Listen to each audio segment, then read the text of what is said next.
Next question हमारे पास क्या है, define friction and write down the expression and on what factor it's depended.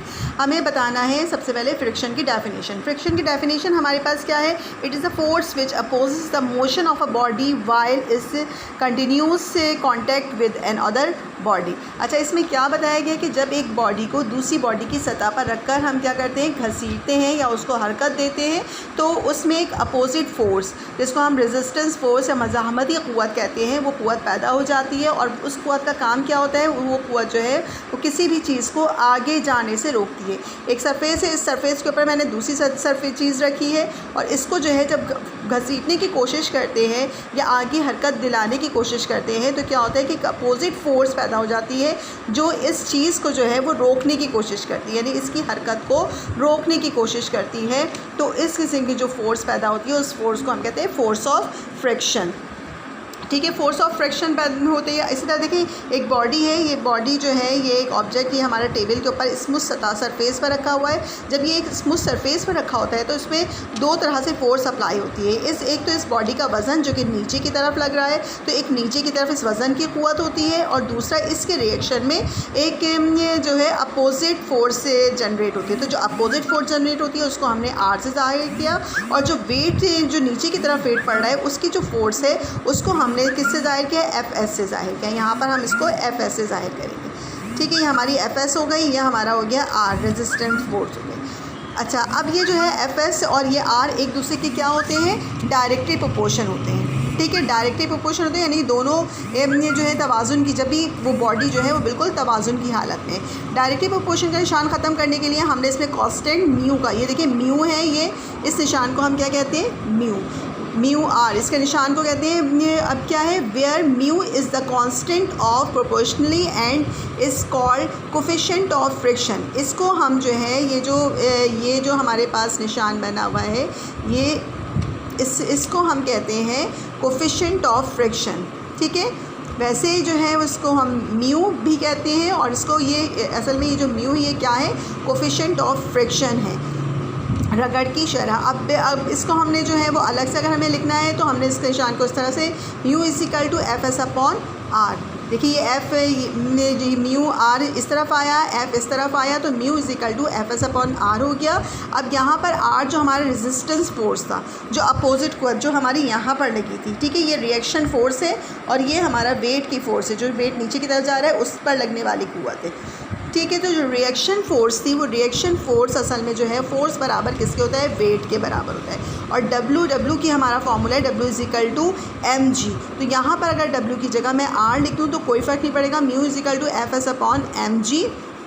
यहाँ आर की जगह मैंने क्या लिख दिया, एम जी लिख दिया, और एफ एस जो हमारी फोर्स, हमारी जो वज़न का जो क़ुव्वत है, इसको ये किसके बराबर है, म्यू एम जी की। तो ये पूरा हमारा जो है वो आ गया force of friction, force of coefficient of friction, coefficient of friction हमने यहाँ पर इसका निकाल लिया है, और ये हमारी किसकी डेफिनेशन है, फ्रिक्शन की डेफिनेशन है। ठीक है, तो सिंपल एग्ज़ाम में फ्रिक्शन की डेफिनेशन पूछी जाती है, और अगर सिंपल एग्ज़ाम में कि एक नंबर की डेफिनेशन होती है तो उसमें आपने ये पूरी सिंपल लाइन लिख देनी है। और इसमें यही होता है कि जब एक बॉडी को दूसरी बॉडी की सतह पर रखकर घसीटा जाता है तो उसके अंदर एक अपोजिट जो है फोर्स से जनरेट हो जाता है, जिसको हम कहते हैं रेजिस्टेंस फोर्स, और ये फोर्स जो है उस बॉडी को मूव करने से या हरकत करने से रोकती है। ठीक है, रोकने की कोशिश करती है। तो ये वाला हमारा हो गया कंप्लीट, ये हो गई फ्रिक्शन की डेफिनेशन। अच्छा, फिर उसके बाद हमारे पास क्या है, डिफरेंट टाइप्स के फ्रिक्शन है। कौन कौन से, अभी क्वेश्चन नंबर 3 हमसे पूछा गया है कि write down the different types of friction. Friction की जो है वो कितनी किस्में हैं, कितने टाइप्स हैं वो हमें बताने। इसमें स्टैटिक फ्रिक्शन है, काइनेटिक फ्रिक्शन है, स्लाइडिंग फ्रिक्शन है, रूलिंग फ्रिक्शन है। स्टैटिक फ्रिक्शन में हमारे पास क्या है, the resistance of force between the two surface before the motion start is called the static friction. यानी जब कोई बॉडी हरकत करने से पहले, यानी जब बॉडी जब रेस्ट की हालत में होती है, सुकून की हालत में होती है, तो उस वक्त उसके अंदर जो फ्रिक्शन होता है उस फ्रिक्शन को हम क्या कहते हैं, स्टैटिक फ्रिक्शन। यानी हरकत से पहले, उसकी हरकत से पहले उसकी सरफेस में जो फ्रिक्शन पैदा हो रहा होता है उसको हम कहते हैं स्टैटिक फ्रिक्शन। लेकिन यहाँ पर जो है एक बॉडी बिल्कुल स्ट्रेट पोजीशन में सुकून की हालत में है, तो इसके अंदर जो फ्रिक्शन पैदा हो रहा है, एक तो नीचे क़ुव्वत पड़ रही है जो कि इसकी वज़न की क़ुव्वत है, और दूसरी इसकी अपोजिट जो है वो रिएक्शन फोर्स है। तो इसके अंदर जो हमारा फ्रिक्शन पैदा हो रहा है ये क्या कहलाता है? स्टैटिक फ्रिक्शन कहलाता है। ठीक है, मूवमेंट से पहले। अब उसके बाद क्या है? The maximum value of the static friction. Static friction की जो मैक्सिमम वैल्यू होती है यानी कि रगड़ की इंतहाई कीमत इज़ कॉल्ड लिमिटिंग फ्रिक्शन। उसको हम क्या कहते हैं? लिमिटिंग फ्रिक्शन या महदूद फ्रिक्शन। उर्दू में हम क्या कहते हैं? महदूद फ्रिक्शन। जब किसी भी बॉडी के अंदर जो है वो फ्रिक्शन जो है वो लिमिटिंग फ्रिक्शन होगा यानी महदूद फ्रिक्शन होगा, तो वो बॉडी स्टेबल पोजीशन में होगी। अब आप ये देखिए कि अगर कोई बॉडी जो है वो अब ये टेबल पर रखी हुई है, ये ऑब्जेक्ट टेबल पर रखा हुआ है, ठीक है, इसको मैंने जो है वो खींचने की कोशिश की, घसीटने की कोशिश की, ठीक है। अब जब मैं अगर इसको मूव कराने में कामयाब हो गई, ये जो मैंने वेट लटकाया हुआ है, अगर ये वेट इसको मूव कराने में कामयाब हो गया तो क्या है? रगड़ की क़ुव्वत या फ्रिक्शन ऑफ फोर्स जो है फिर कम होगी, और मेरे मूव कराने वाली जो फोर्स है, फोर्स ऑफ मूवमेंट जो मेरी है, जो मैं मूव करवा रही हूँ, वो मेरी ज़्यादा हो जाएगी। जब मेरी लगाई हुई क़ुव्वत ज़्यादा हो गई और वो चीज़ मूव कर गई, तो इसका मतलब क्या है कि इसमें फ़ोर्स ऑफ फ्रिक्शन कम हो गई। लेकिन अगर मैं इसको हरकत में लाने की कोशिश कर रही हूँ, हरकत दिलाने की कोशिश कर रही हूँ, लेकिन ये हरकत में नहीं आ रही, मूव नहीं कर रही, तो इसका मतलब क्या है कि मेरी क़ुव्वत इसमें कम है और इसमें फ़ोर्स ऑफ फ्रिक्शन जो है वो ज़्यादा है, यानी लिमिटिंग फ़ोर्स ऑफ फ्रिक्शन है, जिसको हम यहाँ पर जिसकी लिमिटिंग फ़ोर्स ऑफ फ्रिक्शन है, और इसमें स्टैटिक फ्रिक्शन भी जिसको हम कहते हैं। ठीक है, तो अब ये याद रखिएगा कि स्टैटिक फ्रिक्शन हमारे पास क्या होती है? महदूद फ्रिक्शन, जिसमें maximum value of the static friction की होती है। अब उसके बाद हमारे पास है काइनेटिक फ्रिक्शन। काइनेटिक फ्रिक्शन में क्या है? The friction during motion is called kinetic friction. हरकत के दौरान, जब कोई बॉडी हरकत कर रही हो, उसके हरकत के दौरान जो फ्रिक्शन पैदा होता है उसको हम कहते हैं kinetic friction. This friction is slightly less than is limiting friction. ठीक है, ये लिमिटिंग फ्रिक्शन से जो है वो कम होती है। अब आप ये देखिए, लिमिटिंग फ्रिक्शन जो है ये ज़्यादा है, ज़्यादा होने की वजह से क्या है? ये बॉडी जो है वो स्टेबल है, अपनी जगह पर मौजूद है। लेकिन जब ये हरकत करना शुरू हो जाएगी तो हरकत करने की वजह से इसमें काइनेटिक फ्रिक्शन बढ़ जाएगी और लिमिटिंग फ्रिक्शन जो है वो इसके अंदर कम हो जाएगी। ठीक है, लिमिटिंग फ्रिक्शन कम हो जाएगी। तो जब काइनेटिक फ्रिक्शन में क्या होता है? लिमिटिंग फ्रिक्शन जो है वो कम होती है और काइनेटिक फ्रिक्शन जो है वो ज़्यादा होती है। अब उसके बाद है स्लाइडिंग फ्रिक्शन। स्लाइडिंग फ्रिक्शन में क्या है? When a body is sliding over a surface, the friction force which exists during the motion is called the sliding friction. अच्छा, इसमें क्या होता है कि जब कोई बॉडी जो है वो किसी भी सरफेस के ऊपर जो है वो स्लाइड करती है या फिसलना शुरू हो जाती है, तो उस फिसलने के दौरान जो फ्रिक्शन पैदा होता है उसको हम कहते हैं, फोर्स ऑफ फ्रिक्शन जो पैदा होता है उस फोर्स ऑफ फ्रिक्शन को हम क्या कहते हैं? स्लाइडिंग फ्रिक्शन कहते हैं।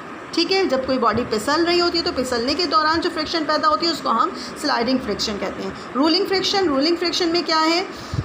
When a spherical body rolls on a surface, the friction force which exists during the motion is called the rolling friction. अब इसमें क्या होता है कि जब कोई बॉडी जो है वो रोल करते हुए, जब लुढ़कते हुए आगे की तरफ बढ़ती है या रोल करते हुए आगे की तरफ जाती है, तो उसके अंदर जो फ्रिक्शन पैदा होता है उसको हम कहते हैं रूलिंग फ्रिक्शन। जैसा कि जब गाड़ी चल रही होती है तो गाड़ी के टायरों और सड़क के दरमियान जो फ्रिक्शन पैदा होती है वो कौन सी फ्रिक्शन कहलाती है? रूलिंग फ्रिक्शन कहलाती है। ठीक है, इसी तरह अगर हमारी टायर जो है वो ठीक नहीं हो, ख़राब हो और रोड बिल्कुल स्मूथ या चिकनी हो या सरफेस जो है वो बहुत ज़्यादा स्मूथ हो, तो क्या होता है कि उनके दरमियान फिर जो फ्रिक्शन पैदा हो जाती है फिर वो स्लाइडिंग फ्रिक्शन पैदा हो जाती है, क्योंकि रगड़ की क़ुव्वत उसमें कम हो जाती है, तो फिर स्लाइडिंग फ्रिक्शन। तो इसीलिए कहते हैं कि रूलिंग फ्रिक्शन के मुकाबले में स्लाइडिंग फ्रिक्शन कम होती है। रूलिंग फ्रिक्शन ज़्यादा होती है, स्लाइडिंग फ्रिक्शन कम होती है। ठीक है, तो ये हमारी हो गई फ्रिक्शन की टाइप्स। तो कई कौन कौन सी है? स्टैटिक फ्रिक्शन और स्टैटिक फ्रिक्शन है, फिर है काइनेटिक फ्रिक्शन है, स्लाइडिंग फ्रिक्शन है, रूलिंग फ्रिक्शन है। अब उसके बाद हमारे पास क्या है? What are the question number 4 है, what are the few advantages of friction. Friction के हमें फ़ायदे बताने, कौन कौन से फ़ायदे हैं। ठीक है। फ्रिक्शन के अब हमारे पास जो एडवांटेज हैं, एडवांटेज क्या है? सबसे पहले friction enable us to walk on the ground. Friction सबसे पहले तो ये है कि फ्रिक्शन हमें चलने में मदद देता है। चलने में मदद देता है यानी कि जब हम चलते हैं या वॉक करते हैं तो हमारे पैर और ज़मीन के दरमियान, ज़मीन की सतह और हमारे पैरों के दरमियान जो फ्रिक्शन पैदा होता है, ठीक है, के दरमियान जो है जो फोर्स पैदा हो रही है वो फ्रिक्शनल फोर्स होती है। इसकी वजह से, फ्रिक्शन फोर्स की वजह से हम चलते हैं, यानी जब हम चल रहे होते हैं तो हमारे पैरों की रगड़ और ज़मीन, पैर और ज़मीन के दरमियान जो फोर्स पैदा होता है वो फोर्स ऑफ फ्रिक्शन होता है, ठीक है, जिसकी वजह से हम आगे की तरफ बढ़ रहे होते हैं। फिर उसके बाद हमारा क्या है? The threading on the car tyres is done to provide necessary frictional force between the tyre and the road to enable the car to move smoothly. यानी कार जब गाड़ी मूव कर रही होती है तो गाड़ी के टायर और जो रोड, इनके दरमियान जो है वो फ्रिक्शनल फोर्स पैदा होता है, फ्रिक्शनल रगड़ की कुव्वत पैदा होती है जो कि गाड़ी को स्मूथली चलने में मदद देती है, ठीक है। इसी तरह जो है वो इसी तरह हमारे पास है anneal states in the wood because of friction. ये भी फ्रिक्शन की वजह से होता है। Nut and bolt can hold a body due to a friction. इस तरह नट और बोल्ट को जब हम किसी भी जगह कील है या स्क्रू है, जब इनको हम किसी भी सरफेस में लगाते हैं और वो अपनी जगह पर जाकर जम जाती है तो ये भी किसकी वजह से होती है? फ्रिक्शन की वजह से होती है। तो फ्रिक्शन के ये सारे फ़वाइद चलने में मदद देता है। इसके अलावा जो है गाड़ी में जब चल रही होती है तो रोड और टायरों के दरमियान फ्रिक्शन पैदा होता है तो इसकी वजह से गाड़ी स्मूथ चलती है, ठीक है। और किसी भी कील को या स्क्रू को जब हम किसी भी सरफेस में हम उसके फिक्स करते हैं तो वो भी फ्रिक्शन की वजह से होते हैं। तो ये फ्रिक्शन के हमारे पास ज़्यादातर क्या है? ये सारे एडवांटेजेस हैं। अब इसके बाद फ्रिक्शन के डिसएडवांटेजेस क्या है? डिसएडवांटेजेस में हमारे पास ये होता है कि जब मशीनों के पुर्ज़ों के दरमियान रगड़ की कुव्वत बढ़ जाती है। मशीन के जब पुर्जे, जब मशीन बहुत ज़्यादा चलती है ना तो चलने की वजह से क्या होता है? मशीन गर्म हो जाती है। और गर्म क्यों होती है? क्योंकि इनके पुर्जों के दरमियान जो है रगड़ की कुव्वत बढ़ जाती है।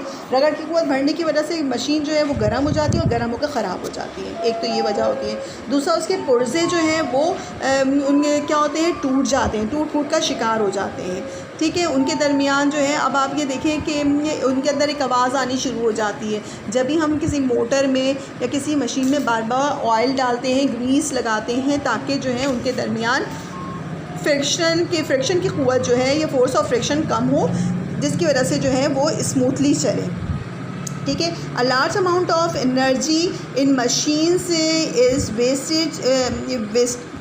Wasted due to the friction. और क्या है? Friction leads to wear and tears on move parts of machine, ठीक है। ये मशीन के पुर्जों को तोड़ फोड़ कर शिकार कर देती है। इसके अलावा जो है ये हरारत की वजह से, जब मशीन में बहुत हरारत पैदा हो जाती है तो मशीन की एनर्जी वेस्ट हो जाती है। तो ये इसके जो हैं वो डिसएडवांटेजेस हैं। तो हमने फ्रिक्शन की डेफिनेशन पढ़ी है। फिर इसके बाद जो है वो हमने कोफिशिएंट ऑफ फ्रिक्शन पढ़ा है। कोफिशिएंट ऑफ फ्रिक्शन के बाद हमने जो है टाइप्स ऑफ फ्रिक्शन पढ़े हैं और टाइप्स ऑफ फ्रिक्शन के बाद हमने इसके एडवांटेज और डिसएडवांटेजेस पढ़े, ठीक है। अगर इसमें कोई प्रॉब्लम हो तो फिर डिस्कस कर लीजिएगा।